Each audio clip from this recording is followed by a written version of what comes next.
интернет тармагында сайтта же интернет тармагынын сайттын баракчасында катталганда адамга мындайча айтканда жалпы коомдук каражаттарында же анын белгиленгендей ошол интернет тармагында сайтта кадыр баркын кемсинтип ага жала жабуу мазактоо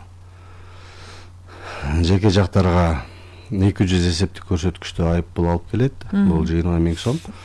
Юридикалык жактарга 650 эсептик көрсөткүчтөгү айып пул, бул 65 000 сом.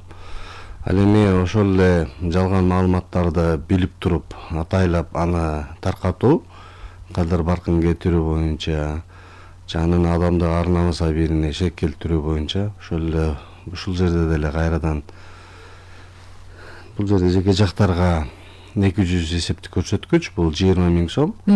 Юридикалык жактарга 650 эсептик көрсөткүч, бул 65 000 сом. Азыр ушундай жагдайлар, ушундай далил фактылар болгон учурда биздин жарандарыбыз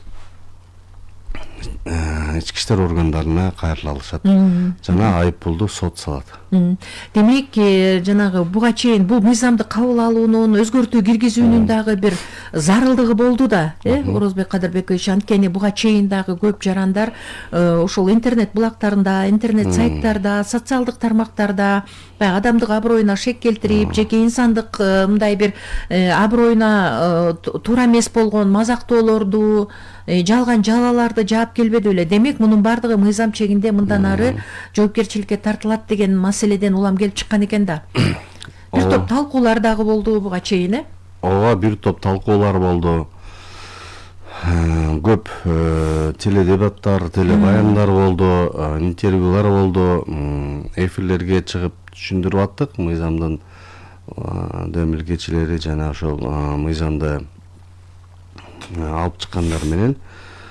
Бул жерде эми эгер башынан келе түшкөн турган болсок, бул жерде деги эле өзү бизде укук бузуулар кодексине киргизилип жатат. Бул административдик жоопкерчилик. Ал эми дүйнөнүн 90% өлкөсүндө бул кылмыш жаза жоопкерчилиги.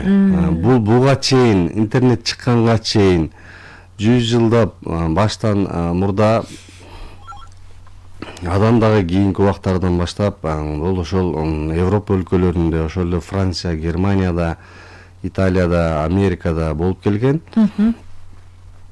Биздин коңшуларда болсо бул Өзбекстанда, Россияда жана Тажикстанда бар.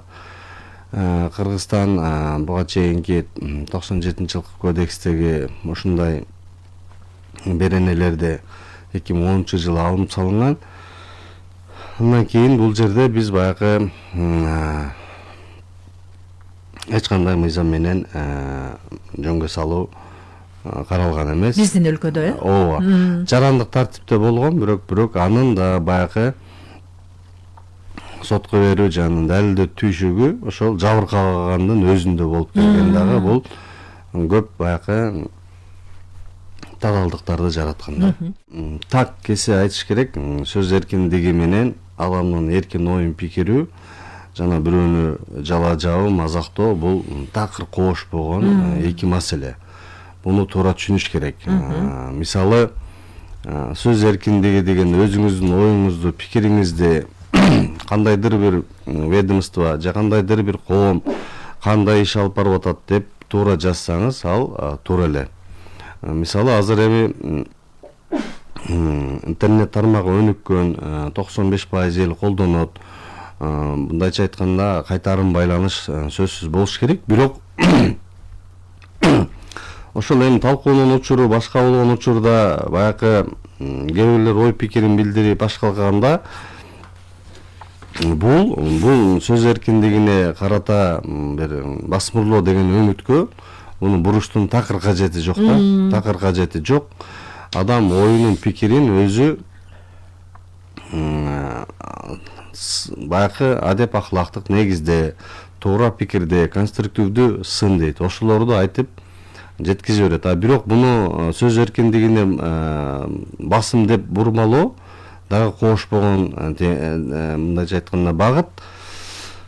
Себеби азыр биздин радио курманда белгилеп кеткендей, бул Бул жерде жалаң эле саясатчы же чиновник деген сөз турган жок. Бул жерде башка эле тармактагы адамдар, мына TikToктун ичинде эмне деген гана сөздөрдү айтып атышат, түз эфирге чыгып алышып. Ошол эле Facebook, Instagram атайын бир ботторду жасап алып, эмнелерди гана бирлөр жазып атат. Эми адамдын жанагы кадыр баркы деген анын мүлкүнөн да кымбат нерсе да.